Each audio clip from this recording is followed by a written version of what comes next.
नानी बिचरा हेर्नु न यसरी बोलाएर बोल्छिन् न सुन्छिन्। छोरी मान्छेको जिन्दगी हो।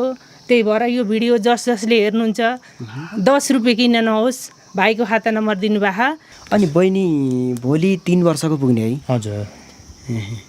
हामी पनि बहिनीलाई शुभकामना टक्राउँछौँ। देश तथा विदेशबाट हेर्ने दर्शकले पनि बहिनीलाई सहयोग स्वरूप यो भिडियोलाई सक्दो सेयर गरिदिनु होला र ह्याप्पी बर्थडे बहिनी भनेर लेखिदिनु होला। सके पैसाले सहयोग गर्नु होला, नभए भिडियो सेयर सब्सक्राइब गरेर भए पनि नानीलाई धेरैजनासिम पुग्न सक्ने 3 करोड नेपालीको कानमा पुग्न सक्ने गराइदिनु होला। दाइले त गाडी चलाउनुहुन्थ्यो है? हजुर। अहिले चलाउनु भएको छ कि नै? अहिले चाहिँ म नानीको अब जति छिटो लगायो उति सक्सेस हुन्छ भन्ने डक्टरको सल्लाह अनुसार म चाहिँ नानीकै उपचारको लागि सहयोग सङ्कलन गर्ने क्रममा म अहिले चाहिँ गाडी चलाएन। गाडी चलाउनु पाउनु भएन? हजुर। अनि नानीको मम्मी कहाँ हुनुहुन्छ नि? मम्मी चाहिँ अब हामी गाउँले परिहाल्यो, अब सानो उमेरको परिवारको भइहाल्यो। अब गाउँमा बसिस त्यही त हो गरे मेलापात गएको खान। मेलापातमा जानुभयो? हजुर। दर्शकवृन्द नमस्कार, म महेन्द्र कौशल। आज म गुल्मी जिल्लाको गुल्मी दरबार गाउँपालिका वडा नम्बर 4 को बिरबास भन्ने स्थानमा आएको छु। मैले केही समय अगाडि बहिनीको रिपोर्ट बनाएको थिएँ। बहिनी सानी थिइन्, सानैदेखि जन्मैदेखि कान नसुन्ने र बोली पनि नआउने यो रिपोर्ट मैले तयार पारेको थिएँ र साथै प्रकाश टन्डन र मैले गरेको भिडियो पश्चात धेरैले फलोअप गरिराख्नु भएको छ, धेरैले सहयोग गरिराख्नु भएको छ। आज पनि हामी बिरबासदेखि दानवीरको घरमै आएका छौँ। दिदी हुनुहुन्छ, उता भेनाजु हुनुहुन्छ। म सबैसँग थोरै केही कुराकानी गर्नेछु। भिडियो अन्तिमसम्म हेरिदिनु होला। कहाँदेखि हेर्दै हुनुहुन्छ कमेन्ट गरिदिनु होला। नमस्कार दाइ। नमस्ते। नमस्ते दिदी। नमस्ते। नमस्कार। नमस्कार। अनि बहिनीको अवस्था अहिले कस्तो छ नि? अहिले पहिला जस्तो थियो अहिले पनि त्यस्तै छ, किनभने डक्टरको सल्लाह अनुसार अपरेसन बाहेक अरू विकल्प छैन भन्नुभएको छ। अब एकैचोटि अब अपरेसन पछि बल्ल यसको डिसिसन हुने हो, रिपोर्ट आउने हो। अहिले चाहिँ जन्मदा जस्तो थियो उस्तै नै छ।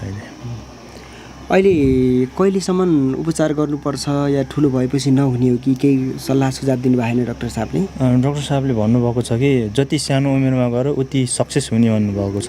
किनभने अपरेसन भनेको कान नसुन्ने भनेको लगभग 6-7 महिनादेखि नै बच्चाले सुन्ने हुने र पछि जति उमेर बढ्दै गयो अपरेसन चाहिँ अलि गाह्रो हुने भनेको भन्नुभएको र जति सानो उमेरमा गरे उति सक्सेस हुने र उनीहरूले बोल्न सिक्ने भन्ने भन्नुभएको छ डक्टरले। बहिनीले केही पनि बोल्दैनन् है? शब्दै निस्किनु भयो?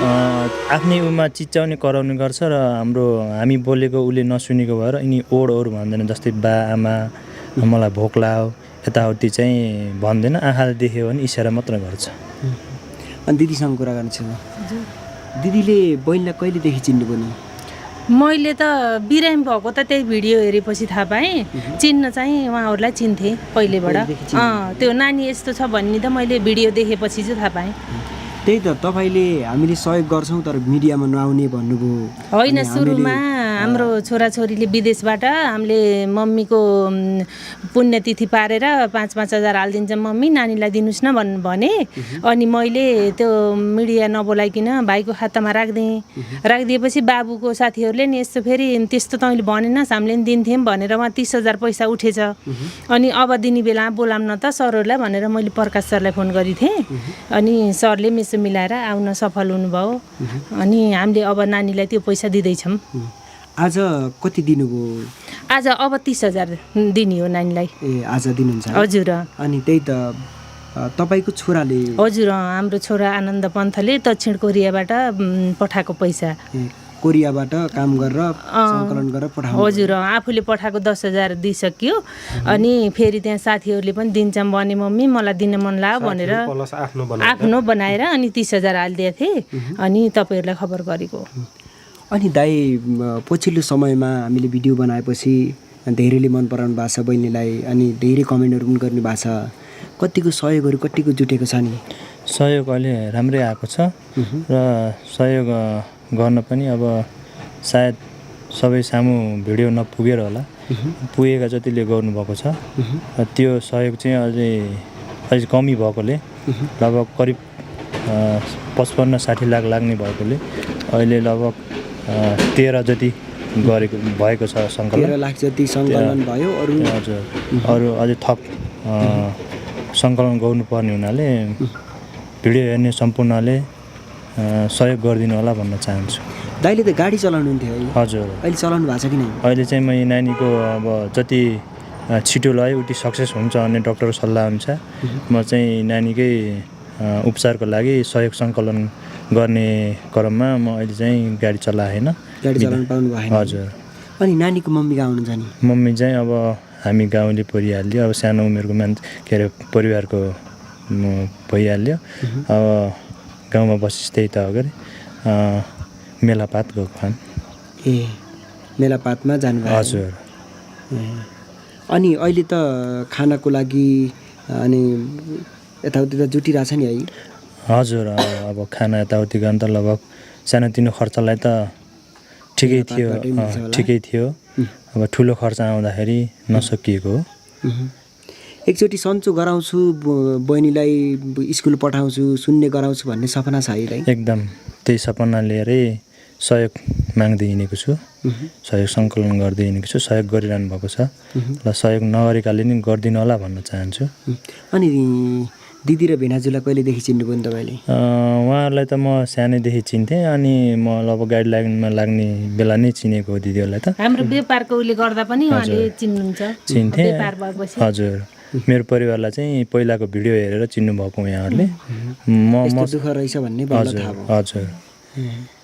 मैले नि त्यो भिडियो आएको साँझैदेखि थिएँ। अनि छोराले पनि विदेशबाट त्यो भिडियो हेरेर मम्मी तिथि पारेर आजै बुझाइदिनुहोस् है भनेर मैले तपाईँहरूलाई बोलाउन नि भ्याइनँ। मैले उति बेलै उहाँको खातामा हालिदिएँ दिदीको पुण्यतिथि पारेर।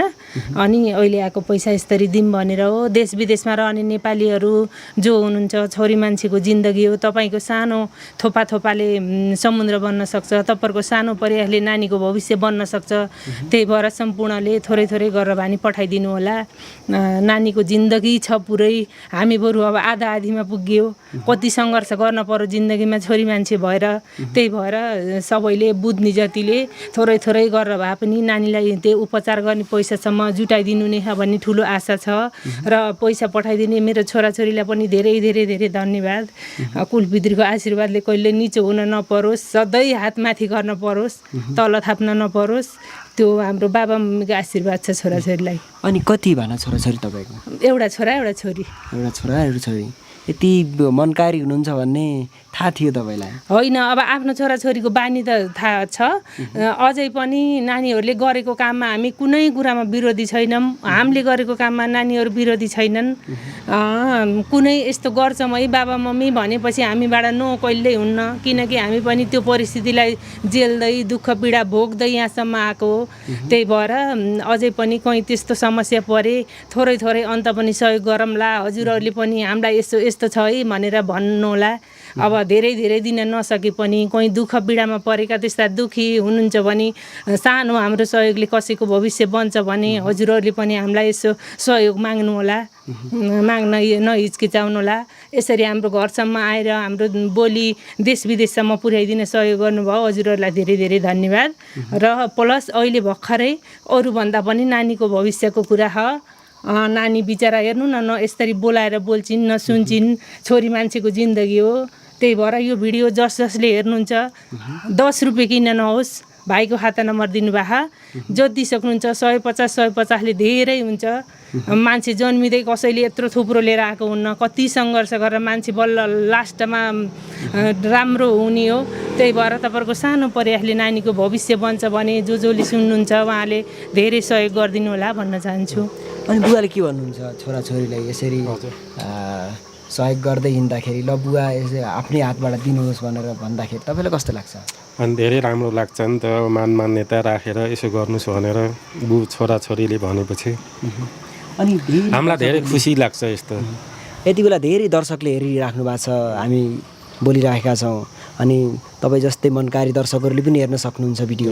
के भन्न चाहनुहुन्छ बहिनीको लागि? उहाँहरूलाई पनि अब ठिक छ, अब यो सबैको सहयोग भयो त चाँडै उपचार गरेर सुन्ने हो भने यिनको भविष्य बनोस्, यही भन्न चाहन्छौँ।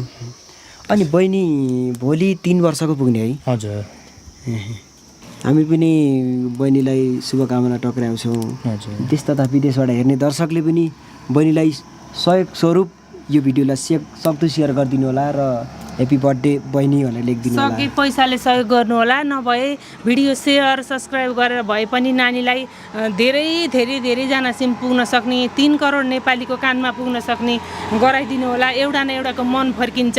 सबैसिम पैसा नहुन सक्छ, मन भएर पैसा नहुन सक्छ। उहाँहरूको एउटा सेयरले अर्कोजना व्यक्तिले पैसा दिन सक्छ।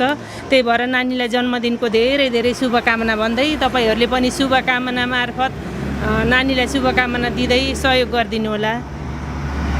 अनि दाइको कन्ट्याक्ट नम्बर छोडिदिनुहोस्। पहिला पनि हामीले मागेका थियौँ अनि स्क्रिनमा राखेका थियौँ, अहिले पनि राख्नेछौँ। तपाईँको फोन नम्बर कति हो? 98570 70 70 9 अनि खाता नम्बर चाहिँ 123 70 10 0 3 6। ग्लोबलको है? हजुर नाम के ग्लोबल छ? सूर्यबहादुर बलाल।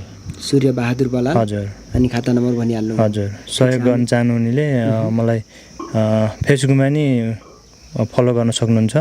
फेसबुक नाम पनि सूर्यबहादुर बलाल छ। त्यसमार्फत पनि सहयोग गर्न चाहनुहुनेले हजुरहरूको सानो सहयोगहरूले धेरै हुने हो। जति सक्नुहुन्छ उति गरिदिनु होला भन्न चाहन्छु। छुट्टिन्छौँ दाइ। हस् नमस्ते। नमस्ते। दर्शकवृन्द, तपाईँ भर्खरै हेरिराख्नुभयो। हामीले गुल्मी दरबार गाउँपालिका वडा नम्बर 4 को बिरबासबाट यो भिडियो तयार पारेका छौँ। आज बहिनीलाई दिदीकै घरमा आएर 30,000 सहयोग गऱ्यौँ र तपाईँ पनि कहाँदेखि हेर्दै हुनुहुन्छ आफूले कमाएको थोरै रकम केही पर्सेन्ट बहिनीको लागि छुट्याइदिनु भयो भने हामीले बहिनीको भविष्य राम्रो देख्न सक्छौँ र बहिनी हिँडिरहेको, सुनिरहेको, खाइरहेको र स्कुल गइरहेको हामीले देख्न सक्नेछौँ। त्यो भिडियो पनि हामीले छिट्टै प्रसारण गर्नेछौँ। बहिनीको उपचार सक्सेस होस् र बहिनीको सहयोग सङ्कलन पनि सक्सेस होस् भन्न चाहन्छु। दर्शकबिन, तपाईँ कहाँ र कुन ठाउँदेखि हेर्दै हुनुहुन्छ यो भिडियो सक्दो सेयर गरिदिनु होला र कमेन्टमा ह्याप्पी बर्थडे बहिनी भनेर लेखिदिनु होला। म पनि छुट्टिन्छु। तपाईँको बाँकी पल शुभ रहोस्। नमस्ते।